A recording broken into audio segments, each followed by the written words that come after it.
Hello, my name is Tawana Roberts, and I'm the CEO and founder of Roberts TLA here in Houston, Texas. I wanted to do this video really quick to just share with you a couple changes that have occurred in the CDL industry, okay? This is a new rule that has been implemented effective February 7th, 2022, and it's called the new ELDT Theory Training Course that is now mandated and required for anyone seeking to obtain their new CDL Class A, that's seeking to obtain their new CDL Class B, or anyone that's looking to upgrade their Class B to a CDL A, or anyone that's seeking to apply for their first time endorsement for their school bus, passengers, or hazardous material endorsement.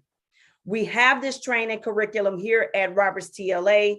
We are here to serve you. We want to make sure that you're informed. We want to make sure that you're aware of all of these new guidelines, policies, and procedures.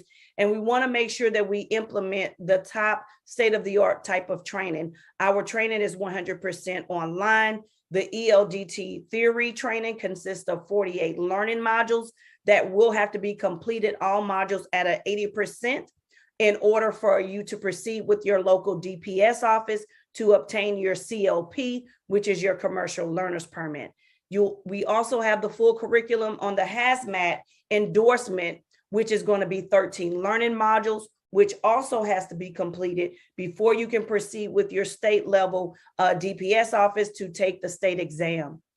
Here at Roberts TLA, our number one goal is to give you information, to make sure you feel confident and secure in anything that you learn with us.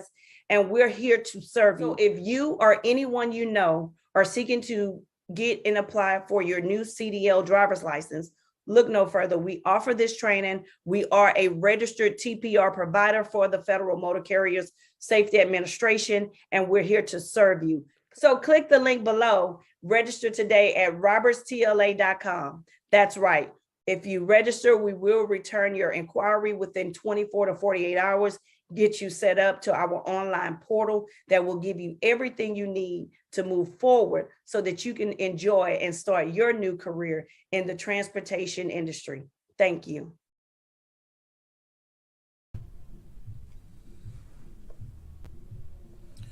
Hey, what's up? We back again, man. We had some technical difficulties. We just gonna jump. We're gonna jump right on into this, and we're gonna get this right on jumped off with this 90-day road check blitz. I'm gonna just run through this, and then we're gonna be out of here because there's not much to talk about today. Might touch on a few more topics. Let's jump right into this though. You have about 90 days to get ready for your annual inspection blitz aimed at commercial vehicles, right? International Roadcheck is a 72-hour high visibility, high volume commercial. So what that means is you will no longer get those green lights going through the scales. Your pre-pass probably will be turned off unless they just have too many vehicles, too many cars, too many trucks in the weigh stations. So you might not get a green light.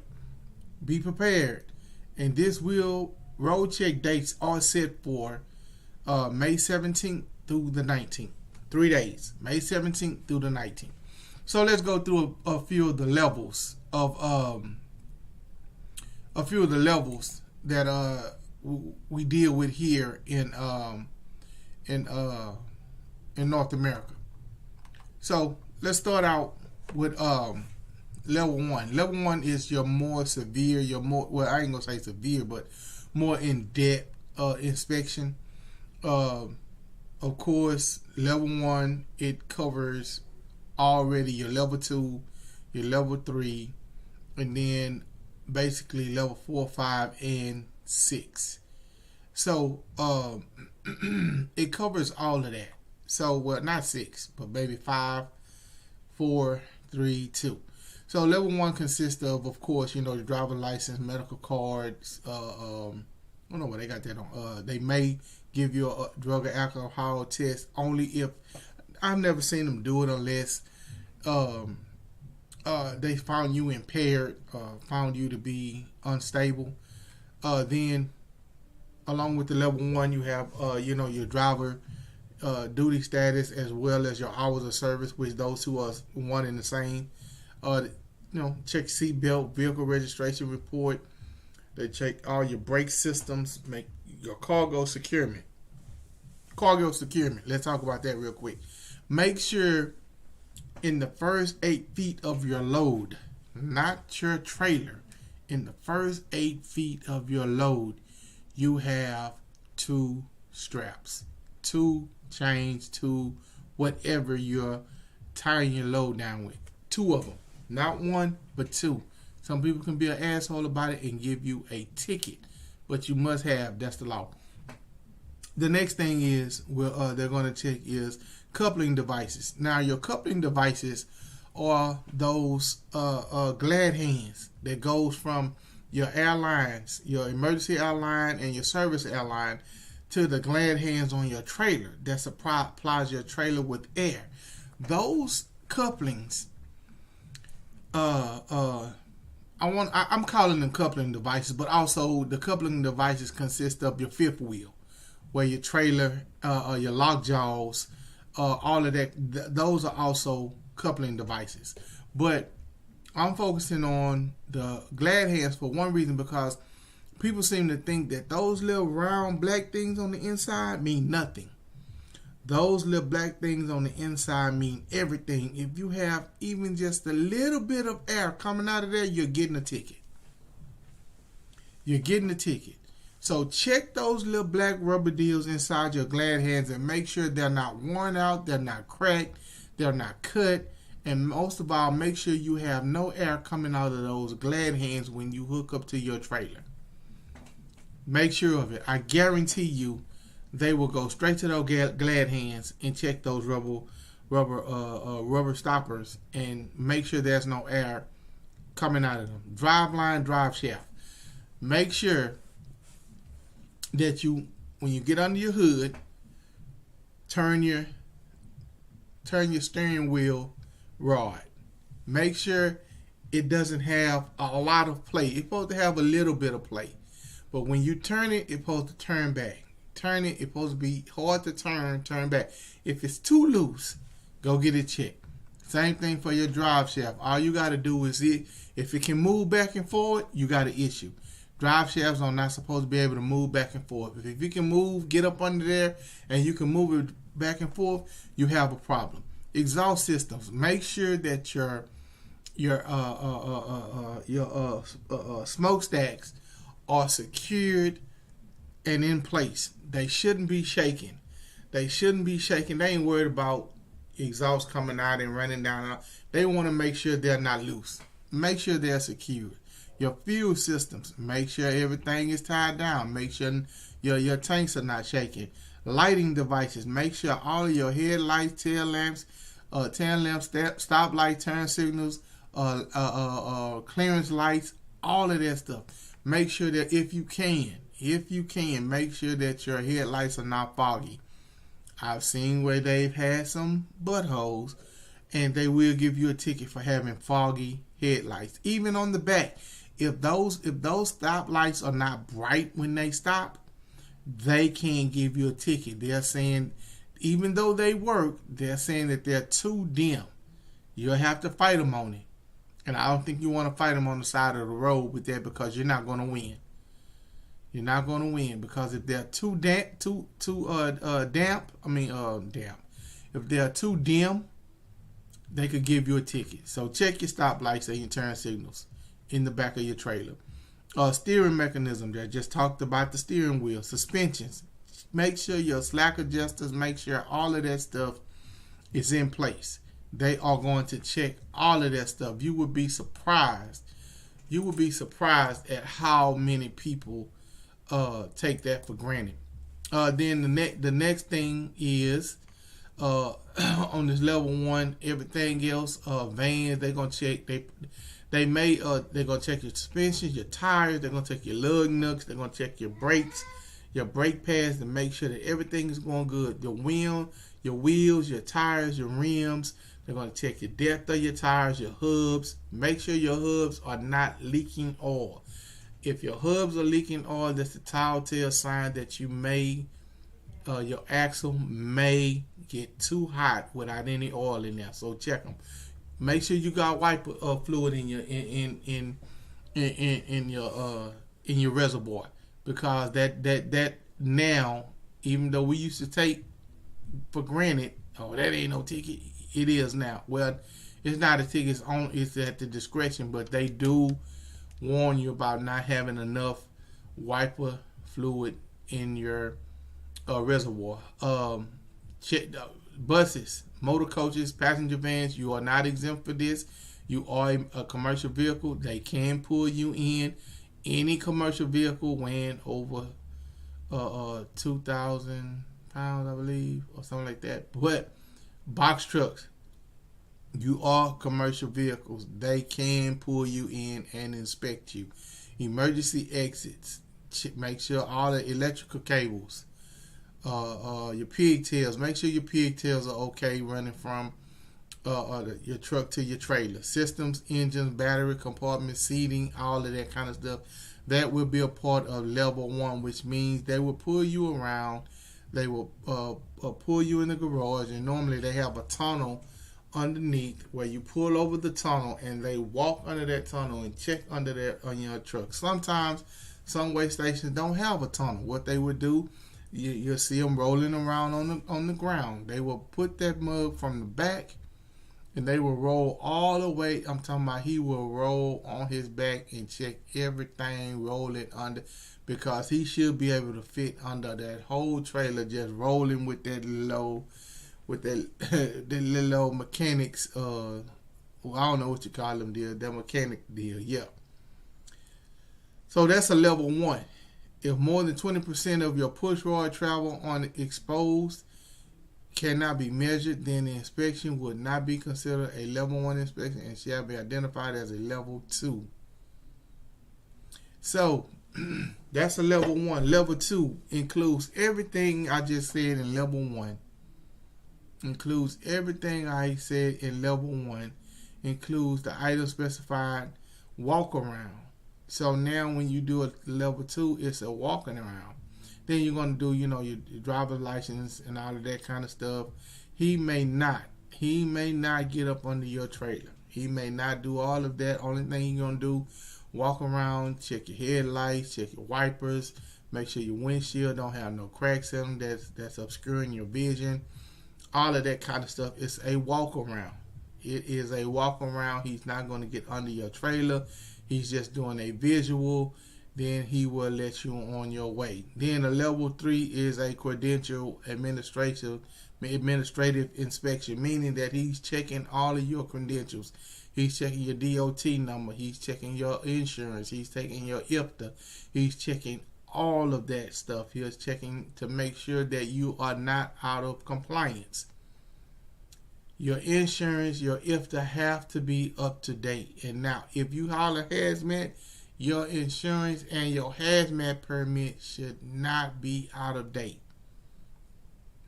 That is a credential check. Oh yeah, and on those tankers, when you're going through, that little plate that's on the tankers that tells you the capacity, the weight, and gives you all of the specs for that tank, please make sure you get you some mineral water or mineral oil or something and wipe that plate down so that it won't be obscured from them knowing what that information is, because I'm gonna tell you, they can get picky out there, right? They can get picky. So that was a level 3. Level 4 is your special inspection. If they say, oh, we doing like in August or September, they normally do a brake check inspection. Those are special inspections. Sometimes they'll say, okay, we just checking loads. We're just taking securement of loads. They'll pull you in to make sure that you tied your load down right, because you do know a pipe load has to be stripped on all levels. Way back in 2000 and I think it was 8, maybe 9, they stopped us from putting pipes on that top level when you probably have 1 or 2 pipes left and you just throw them in the cracks.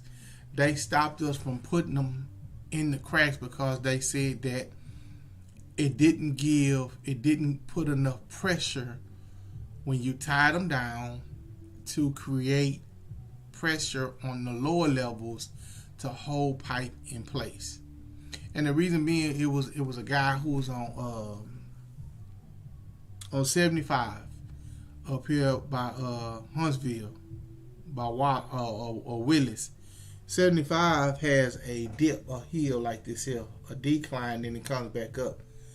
Well, he was going down that decline, and one of those pipe, because he had them pyramid, it was like maybe, it wasn't pyramid, put it like this, it wasn't pyramid all the way over. It wasn't a full pyramid, a full layer.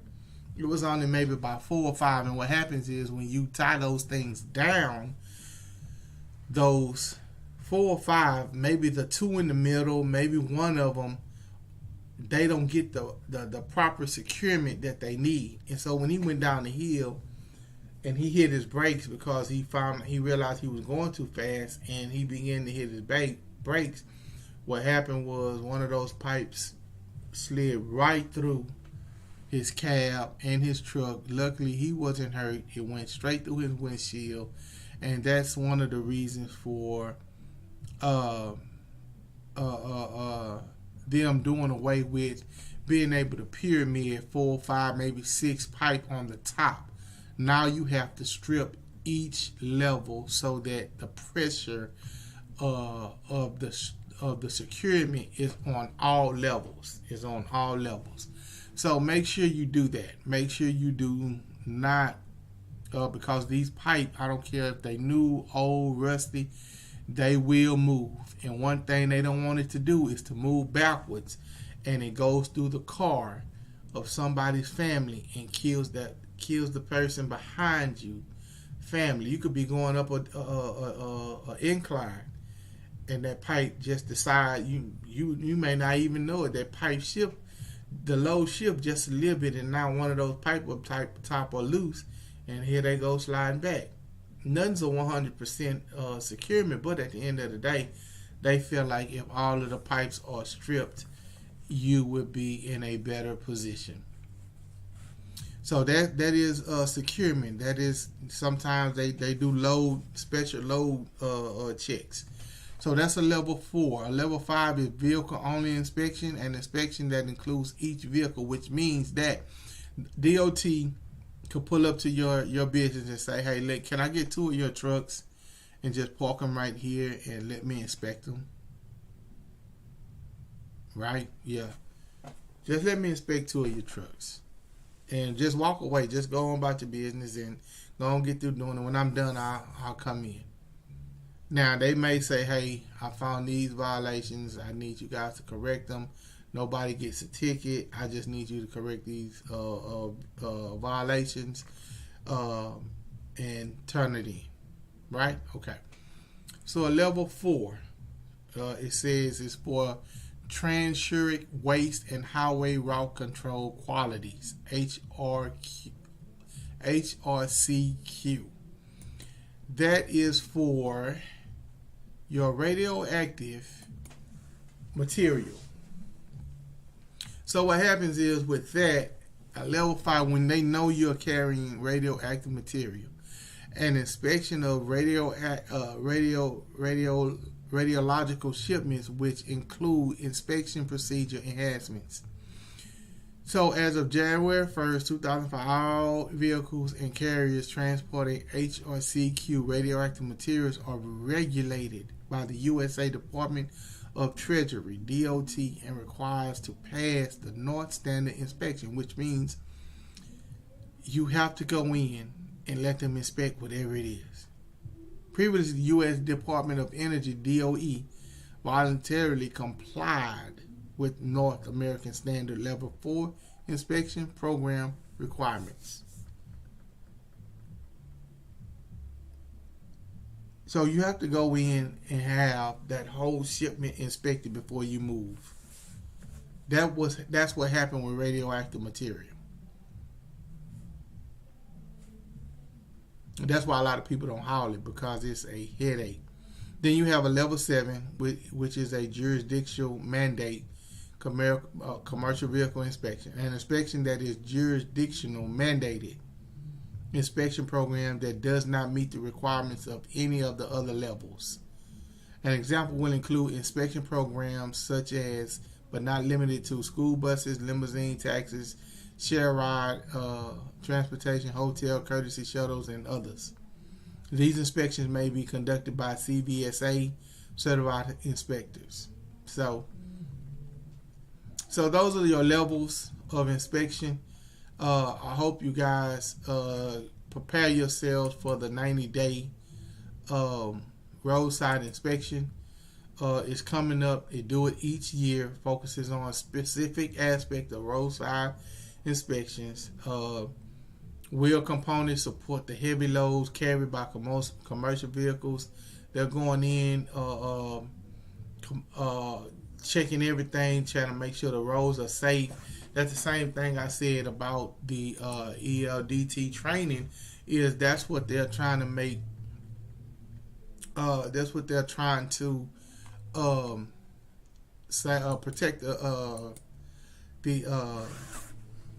what am I trying to say?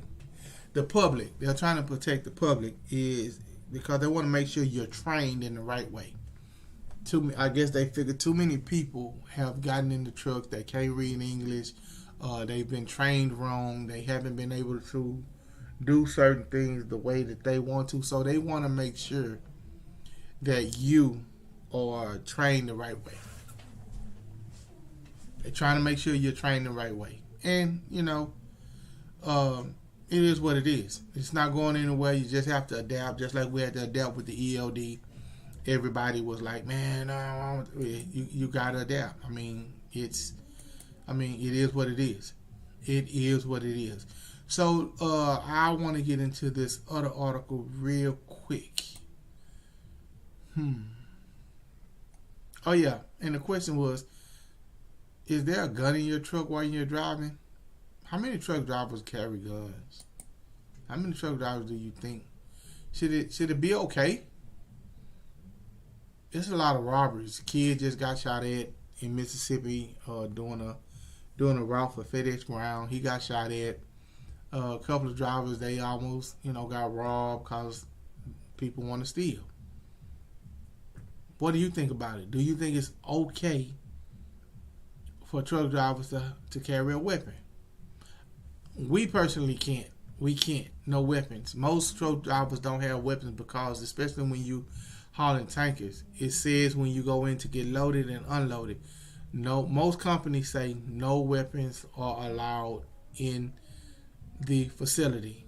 They said no pits, no riders, most of the time. So do you carry a weapon in your vehicle? Or a gun in specifically? Everybody have knives. Everybody have bats. Those are weapons. Everybody have cheetah bars. Those are weapons. But do you carry a gun? What do you think? Is it cool? Not cool? So, here we go. Let's get into this one. FMCSA's drug clearance house shows violation up by 10% last year.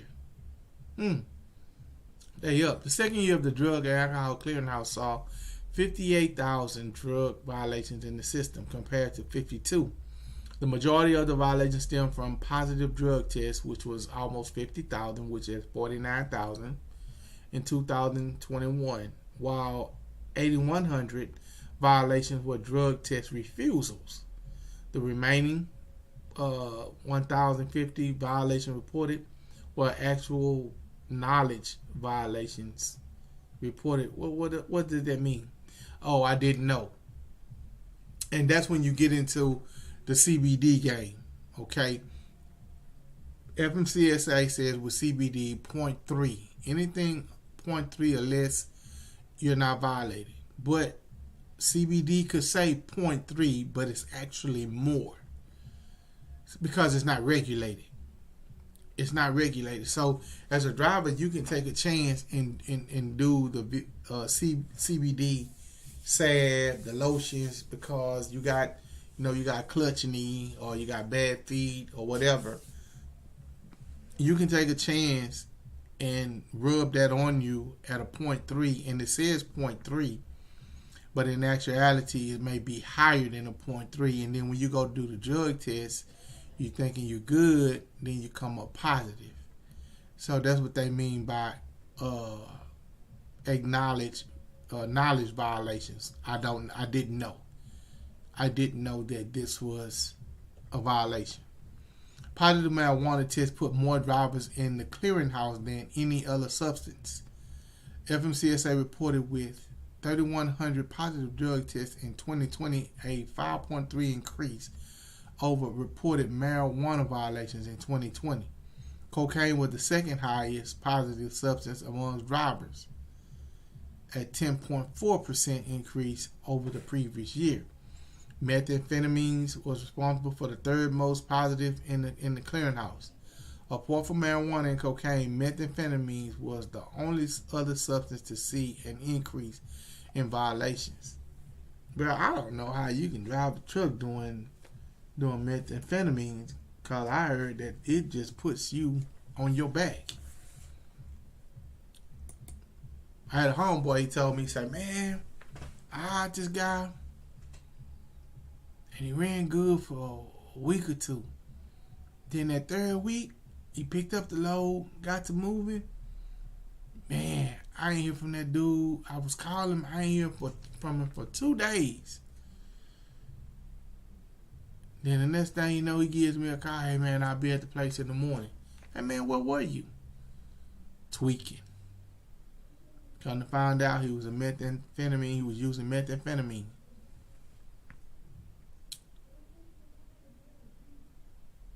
Yeah, I just heard that meth is a bad drug, man.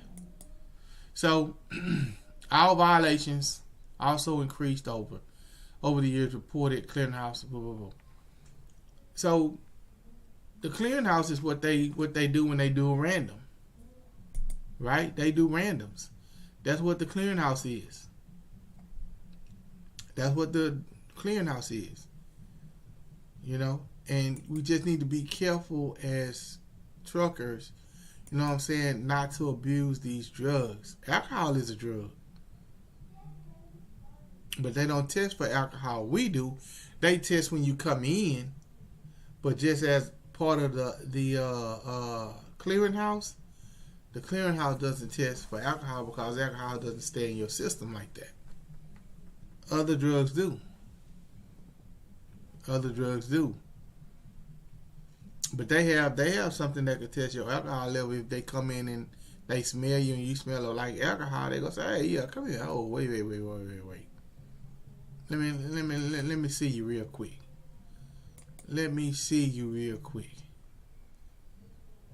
You know what I mean? So at the end of the day, that's just something we as drivers and we as people just driving in regular cars, we have to be aware of. That these things do happen, and they do come across and they do come off as bad.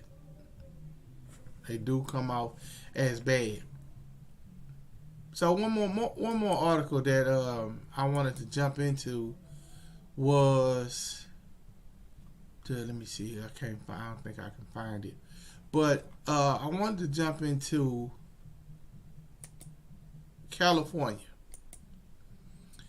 California is doing away with they're telling the drivers to be prepared, right here. Right there it is, right there. Let me read this article real quick. Oakland truckers overwhelmed by looming carb rule, supply chain obstacles. So, besides the daily challenges, let me see if you guys, I don't know if you guys are gonna be able to hear this, but I'm gonna try to play it real quick so that I just won't be in the I just won't be here trying to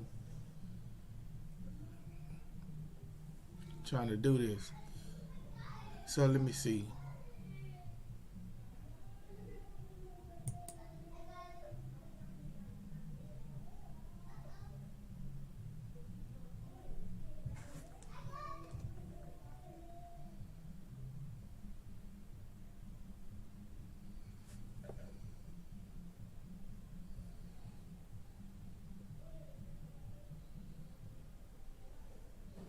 Okay, you guys can't hear that. All right. All right, so you guys can't hear that. So I am going to have to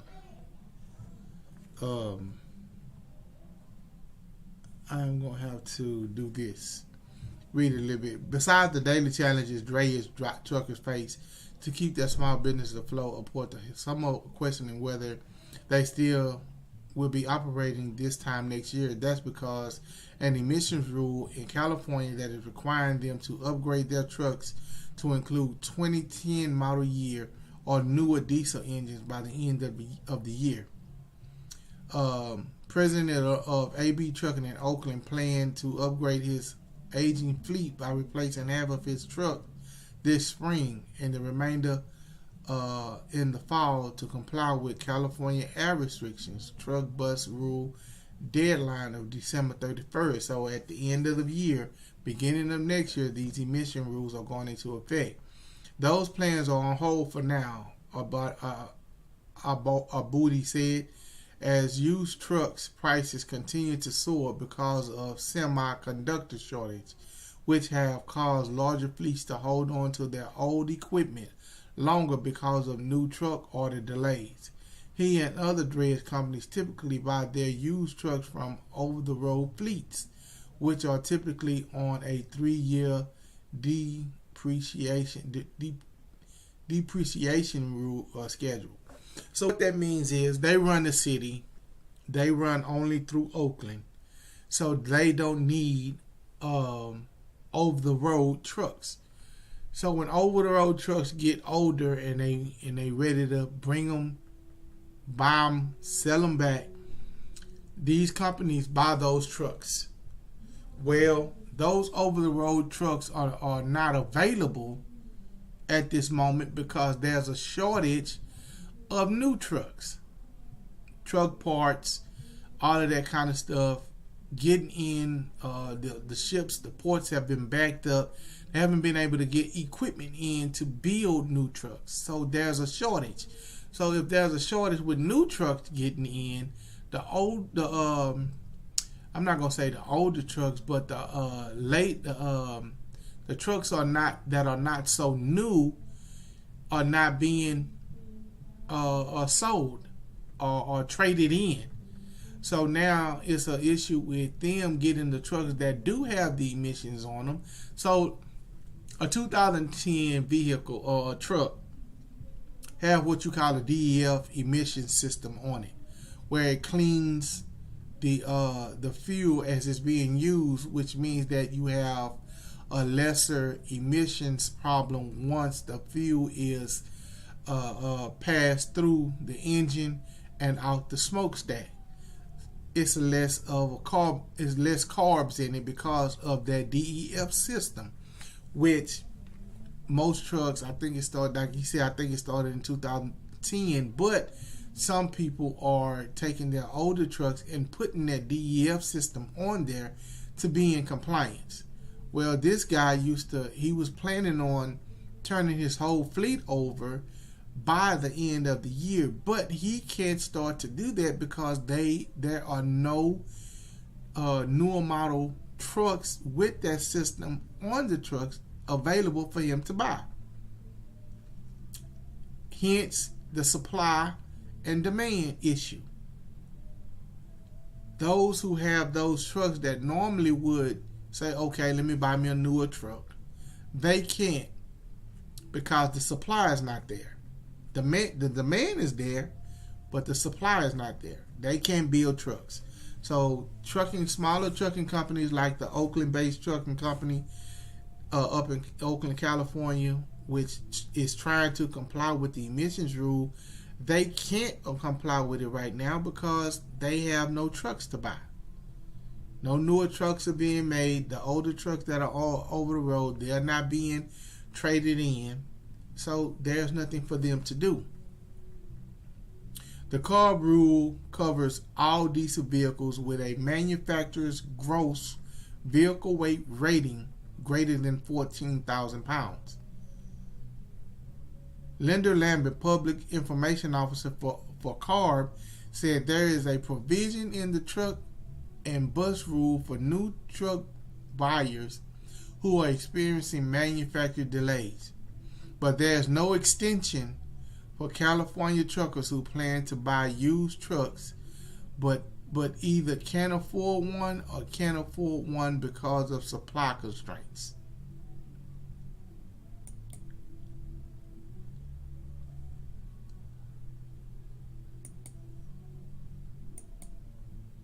So California's emissions rule is probably gonna I don't know how it's gonna affect trucks coming in and out.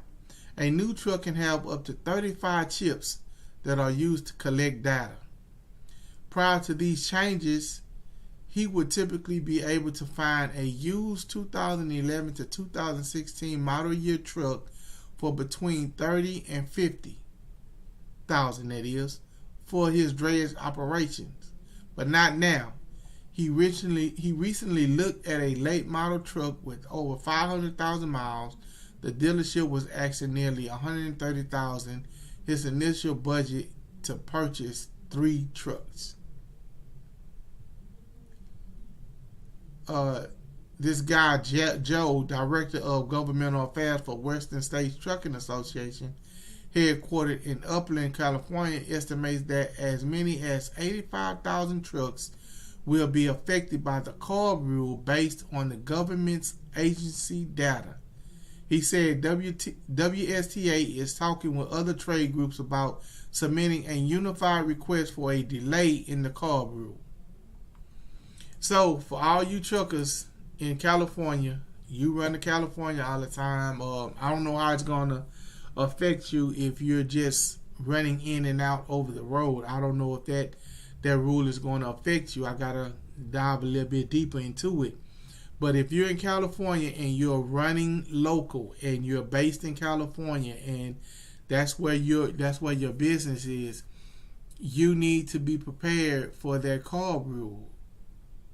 And the demand for supplies is driving the price of trucks up.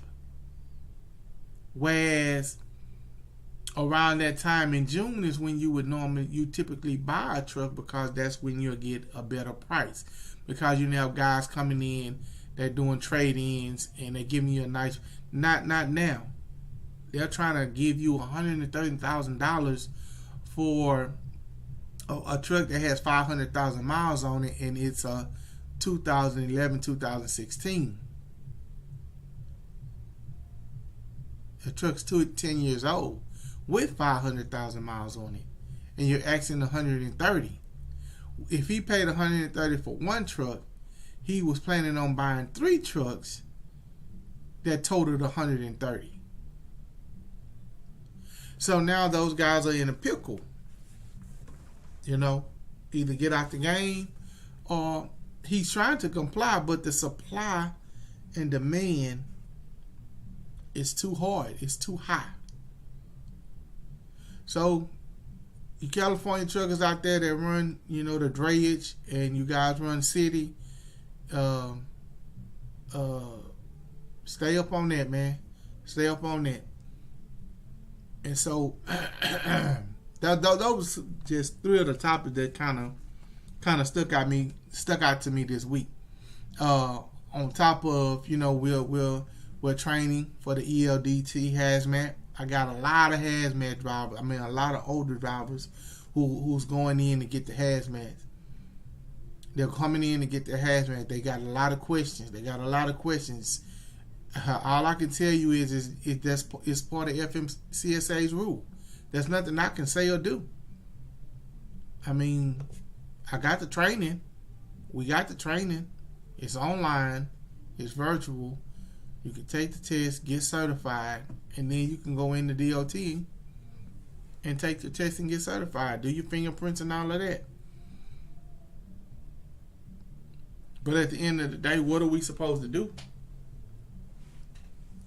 As drivers, I would always tell everybody. I mean, even when I first got my license, man, I've been having, ever since I got my license in 03, 04, man, look, I went in and got everything. Did my fingerprints. And for me, one thing about doing your fingerprints is that gives you clearance now. You cleared. That gives you clearance now. When they came up with the tweak after 9/11, I was already in the system with my fingerprints, but I had no problem going in there doing it again. And I got my tweak so fast because I was already in the system. Speaking of tweak, I gotta renew mine in April. Oh, I better go on over there and do it now. Cause it's taking a long time for them to do your fingerprint now. Because everybody's trying to jump in and go get their hazmat. So I need to go do my matter of fact, I need to do that next week. Because it's gonna take a minute and my tweak is expired in April. Yeah, I better do that real quick. So yeah, it ain't hard. I mean, it ain't no big deal to do a tweak. But at the end of the day, you know, that hazmat, man. I used to talk to my partners all the time, man. Don't get your hazmat. So what? You don't use it, just get it. And lo and behold, here the rule came up, and now they stuck. Now they stuck on saying, well, I just won't run hazmat. I ain't gonna worry about it. I just keep on doing what I'm doing. Or they stuck paying whatever fee it is for you to go in and take the training. Plain and simple. It ain't nothing else to talk about. It's just that it is what it is. It is what it is. Yep, it is what it is. So, man, that's and see, for us having an academy, I think that's the biggest thing that's the biggest thing we're facing right now is guys coming in wanting to upgrade their CDLA, and mind you, you can take our training anywhere in the world to get certified. I say world, but anywhere in the nation to get certified federally, because this is a federal training. Federal hazmat covers every state. The hazmat doesn't change from state to state. Hazmat is the same because it is federally mandated. So you are covered. We have the training. It's virtual, and you do not have to leave your city, and you will be certified at your city level. Because everything goes to the feds. Your certificate, once you pass it, goes straight to FMCSA. We upload it to FMCSA. We also send you a copy. But once you pass it, it takes about 24 hours for them to upload it to your license. Then you can go right in there and take the test. We in Houston. You can be in Rhode Island and pass our training and get certified. Yep. It's all on the website. It's right there in the chat. It's on the website. But yeah, man. Appreciate you guys. Man, this has been one of those days. I'm going to shut it down.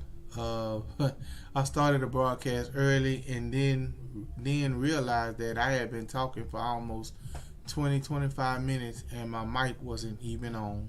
And you guys, I'm just sitting there running my mouth. So that means it was a long day, but I needed to get some information out for you guys, and that was the way that I needed to do it. So we're going to sign off, and we're going to say have a good week. If I hear anything during the week, I'll jump on, do a little 15-minute clip, 20-minute clip, let you guys know. If anything important that you guys need to know, if you got a question for me, hit me at Freight Trapping, the Freight Trapping Podcast at gmail.com, Freight Trapping Podcast at gmail.com, and we will try to get your answers answered. Roberts TLA, go check out the website. If you have any questions, hit us up. We will answer them. Schedule a consultation or whatever you need. It's all on the website. Hey man, you guys have a nice night, and we'll holler at you guys later.